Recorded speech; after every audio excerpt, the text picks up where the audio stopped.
우리가 지금 출애굽기를 함께 나누고 있는데요. 이제 이 성막이 완성되고 또 그 안에서 또 뜰에서 사용될 모든 기구들이 다 완성이 되고 구비되었습니다. 이제 그 안에서 섬길 사람만 준비되면 되는 것이죠. 바로 이 제사장을 준비하는 말씀을 우리가 함께 나누고 있는데요. 사람은 어떤 사람을 세워야 하는가, 또 그 사람은 어떤 사람이어야 되는가에 대해서 성경은 먼저 이 사람은 하나님께서 지명하여 부른 자들이라고 말씀을 하십니다. 이 사람들의 투표나 그들의 기호에 따라서 정한 것이 아니라 하나님께서 선택한 자들, 바로 레위 지파에서도 이 아론과 그의 아들들이라고 지명하여 그들을 부르신 것을 우리가 알 수가 있습니다. 이제 하나님께서 선택하신 그들을 구비하는 내용들이 나오는데, 그들이 준비해야 될 것이 무엇인가? 바로 이 제사장의 옷과 그들의 위임식이었습니다. 그 중에서 우리는 오늘 함께 살펴볼 것은 바로 이 제사장의 옷인데, 이것을 몇 가지로 나눌 수 있느냐에 따라 다르겠지만 저는 10가지로 나눠볼 수 있다 생각을 하는데요. 그 중에서 3가지를, 오늘 말씀 본문에 나오는 3가지를 함께 살펴보도록 하겠습니다. 이 제사장의 옷을 짓는 모습을 통하여서 하나님께서는 우리 가운데 이 제사장적 역할을 하는 사람들이 구비해야 될 것은 무엇인지에 대해서 상징적으로 우리 가운데 말씀을 하십니다. 그저 옷가지가 아닙니다. 그 옷을 어떻게 준비하고 또 어떻게 우리의 마음가짐을 가져야 되는가, 이 하나님의 일을 맡은 자가 어떤 마음을 가지고 나아가야 되는가에 대해서 말씀하는 것을 오늘 함께 살펴보시도록 하시겠습니다. 이 옷들이 여러 가지 차례대로 나오게 되는데, 그 본론을 읽기 전 서론이라 할 수 있는 우리 창세기 39장 1절 말씀을 함께 다시 한번 읽어보시도록 하시겠습니다. 시작. 그들은 여호와께서 모세에게 명령하신 대로 청색, 자색, 홍색 실로 성소에서 섬길 때에 입을 정교한 옷을 만들고 또 아론을 위해 거룩한 옷을 만들었더라. 여기에 보시면 성소에서 하나님을 섬길 때 입을 그 정교한 옷을 만들었다고 하는데, 그 옷을 거룩한 옷이라고 규정짓고 있습니다. 즉 이 39장에 나오는 옷은 거룩한 옷입니다. 이제 그 첫 번째 옷이 무엇이냐, 바로 에봇이라고 하는 것인데요. 바로 2절부터 7절까지 나오는 이 옷이 바로 이 에봇입니다. 이 에봇이라 하는 단어는 일부러 번역을 하지 않은 단어입니다. 고대 성경 언어를 연구하는 학자들도 그 사이에서도 이 의견이 분분합니다. 그래서 우리가 그냥 이 에봇이란 말을 이 고유 명사처럼 쓰고 있는데요. 이 에봇이 청색, 자색, 홍색 실과 또 가는 배실, 그리고 이 금실을 짜서 섞어 만든 옷이다라고 말씀하고 있으시죠. 그 앞판과 뒷판이 동일하게 만들어져서 연결하여서 마치 그 옷을 입을 때 긴 앞치마 같은 옷입니다. 앞뒤가 다 길어서 앞치마를 입은 모습인 것이죠. 이것이 마치 유니폼과 같은 모습인 것이죠. 그래서 저 옷을 입으면, 저 에봇을 입으면, 제사장이구나, 제사장적 역할을 감당하시는 분이시구나, 공적인 직무, 이 제사장의 임무를 감당하는구나, 한눈에 알아볼 수 있게 만들어진 옷이라는 것입니다. 그런데 이 2절부터 7절까지의 말씀 가운데 에봇이 등장하는데, 그 중에서도 6절과 7절의 말씀을 보시면요, 에봇과 거의 하나의 옷이면서도 구별되는 것이 있는데, 그것이 바로 어깨 바지라고 하는 것인데요, 여기에 호마노 보석 2가지를 가지고서 이 어깨 보석을 만듭니다. 어깨 바지를 만들죠. 제가 이 에봇과 어깨 바지를 구별하는 이유는 이 5절 끝에 보시면요, 또 7절 끝에 보시면 반복적으로 등장하는 문구가 있습니다. 무엇이냐면 바로 이것이죠. 여호와께서 모세에게 명령하신 대로 하였더라. 이 각 옷들의 끝에 보시면 마치 시의 운율처럼, 시의 연이 끝날 때 반복되는 운율처럼 이 말씀이 반복되기 때문에 이 에봇과 어깨 바지를 구분하여 놓은 것입니다. 근데 여기 보시면요, 에봇 어깨 바지에 보석을 넣어서 거기에 이스라엘의 아들들의 이름을 6지파 총 12지파의 이름을 새겼다라고 하고 있습니다. 여러분, 그 어깨 바지에 들어갈 보석의 크기가 그렇게 크지 않았을 것인데 그것을 정교하게 하나하나 이름을 새긴 것입니다. 이것은 무엇을 뜻하는 것이죠?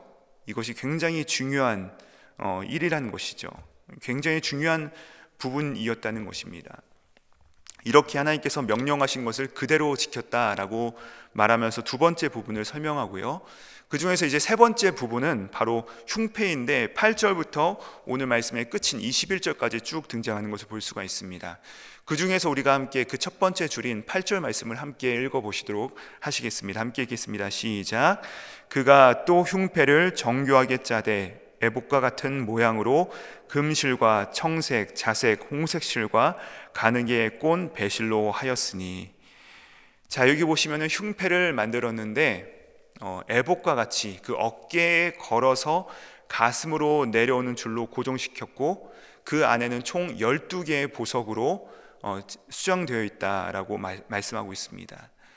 그런데 그 견대처럼 하나하나 그 지파들을 의미하고 있는 것이죠. 이 보석들을 물린다는 것이 그 보석 위에다가 이 지파들의 이름을 하나하나 새기라고 말씀을 하고 있습니다.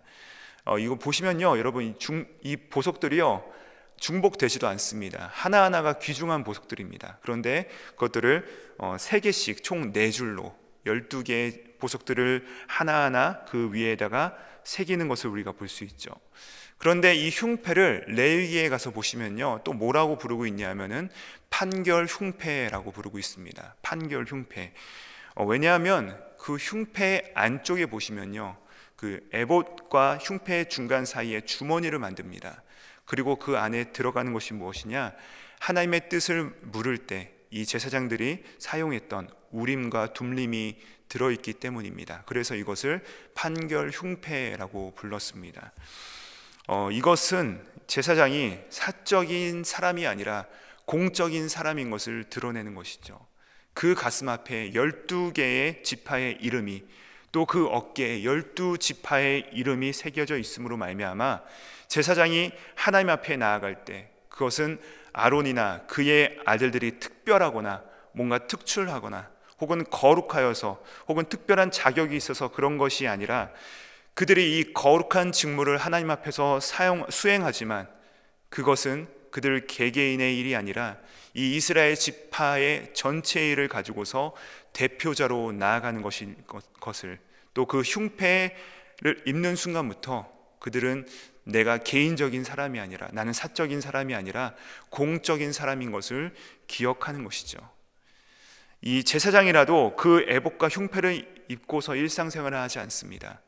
이들은 자기의 반차가 아닌, 또한 자기의 직무 기간이 아닌 동안에는 이 옷을 입지 않습니다. 하지만 그들의 반차가 돌아왔을 때, 그들의 직무 기간이 들어왔을 때, 그들의 순서가 들어왔을 때야 이 에봇을 걸치고 이 판결 흉패를 거는 순간, 나는 사적인 사람이 아니요, 나는 공적인 사람이야, 나는 이스라엘 지파를 대신하여 대표성을 가지고 하나님 앞으로 나아가는 자야 라고 하는 이 공적인 직무를 상징하는 옷이라는 것입니다. 여러분, 이 제사장의 복장을 통하여서 하나님께서 오늘 우리에게 알려주시는 것은, 이 하나님께 봉사하는 사람, 이 하나님의 사람들, 특별히 이 신약 시대를 살아가는 우리 모두는 하나님께서 어떤 특정한 사람만이 아니요, 우리 모두를 그 영적인 대제사장으로 삼으셨습니다. 여러분, 하나님의 사람들은 어떤 사람들입니까? 오늘 말씀은 우리를 향하여서 거룩한 자들이라고 말씀하고 있습니다. 오늘 다시 한번 우리가 함께 읽었던 말씀인데요, 우리 같이 한번 1절 말씀에서 보시면은 무엇이라고 합니까? 거룩한 옷이다 라고 말씀하고 있다는 것이죠. 여러분, 우리가 이 옷을 통하여서 우리에게 주시는 메시지는 무엇이냐? 우리 모두가 다 거룩해야 된다는 것입니다. 우리는 위로부터 오는 그 경건의 능력을 덧입어야 된다는 것이죠. 여호와 앞의 성결함, 그 거룩함이 제사장의 으뜸 덕목이라고 우리 가운데 말씀하고 있는 것입니다. 자, 그러면 거룩이란 무엇일까요? 여러분, 거룩이란 무엇입니까? 주님 앞에 거룩이란 무슨 뜻이냐? 우리 다시 한 번 더 39장 1절 말씀을 다시 한 번 더 보시도록 하시겠습니다. 그들은 여호와께서 모세에게 명령하신 대로 청색, 자색, 홍색 실로 성소에서 섬길 때 입을 정교한 옷을 만들었다. 여기에 보시면은 나오는 이 거룩한 옷, 이 성결한 옷이 무엇이라고 말씀하고 있습니까? 바로 여호와께서 만드신 옷, 여호와께서 말씀하신 대로, 여호와께서 명령하신 대로 만든 옷이 거룩한 옷이다 라고 말씀하고 있습니다. 우리가 어디서 보고 야 저거 괜찮다, 야 저 디자인 기깔난다, 야 저 디자인 거룩해 보인다, 야 멋있다, 저거들 한번 만들어 볼까? 이것이 거룩함이 아니라는 것이죠. 무엇인가 화려하고 거대한 것이 있고 또 볼만한 것이 있어야 거룩이 아니라는 것입니다. 이 제사장의 복장을 통하여서 말씀해 주시는 음성, 너희는 거룩해야 된다라고 하시는데, 그러면 그 거룩이 무엇이냐? 바로 하나님께서 명령하신 대로, 하나님께서 말씀하신 대로 순종하는 것이 바로 거룩이라는 것입니다. 그래서 이어지는 오늘 본문 말씀 보시면요, 옷이 하나하나 만들어질 때 계속해서 여호와께서 명령하신 대로 하였더라, 여호와께서 명령하신 대로 하였더라, 여호와께서 명령하신 대로 하였더라, 이것이 무려 3번이나 지속적으로 반복이 됩니다. 여러분, 이것이 바로 거룩의 핵심이라는 것이죠. 여호와께서 명령하신 대로 하였더라. 오늘 어쩌면 우리와 전혀 동떨어진 것과 같은 이 제사장의 옷을 우리 가운데 보여주고 계십니다. 애복과 그 어깨바지와 흉패, 그런데 이 복장들을 우리 가운데 보여주시면서 우리 가운데 말씀하시는 것은 무엇이냐? 우리 가운데 나누고자 하시는 하나님의 마음은 무엇이냐? 바로 이 거룩함이라는 것입니다. 그런데 과연 무엇이 거룩입니까? 여호와께서 명령하신 대로 지켜 행하는 것이 바로 거룩이라는 것입니다. 여러분, 이 말씀을 여러분 각자 마음 가운데 새기시면서, 하나님 오늘 하루도 거룩한 하루 되게 하여 주시옵소서. 하나님, 우리가 이 참 어려운 시대를 살아가고 있지만 오늘 아침 우리가 하나님 앞에 말씀 앞에서 권면하신 대로 그 말씀을 받고서, 주님, 이제는 거룩이 내가 겉으로 드러나는 것이 아니라 내가 하나님의 말씀대로 준행하는 것, 그 순종하는 것임을 깨달아 하나님의 말씀을 받아 내 마음에 새기고 그 말씀대로 순종하며 살아가는 하루 되시기를 우리 주님의 이름으로 축복합니다. 또한 주님께서 우리 가운데 분명하게 명령하신 말씀이 있습니다. 무엇이죠? 아버지께서 나를 보내신 것 같이 나도 너희를 보내노라. 하나님께서 우리 한 사람 한 사람을 이 세상에 파송하시면서 복음을 전한 자로 부르셨습니다. 명령하셨습니다. 사랑하는 여러분, 주님께서 우리 가운데 부탁하신 이 말씀, 이 명령을 온전히 수행하시어 우리 주변에 또 내 태신자에게 이 복음을 전함으로 거룩을 이루고, 또 그들도 이 하나님의 거룩에 동참시키는 은혜가 저와 여러분 우리 모두에게 가득한 이 오늘 하루가 되시기를 주님의 이름으로 축복합니다. 우리 함께 기도하시겠습니다.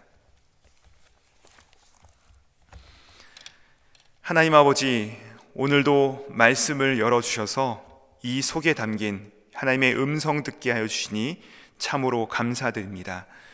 정교하게 짠 제사장의 복장들을 통해 하나님께서 줄곧 거룩하라 하신다는 말씀을 듣습니다.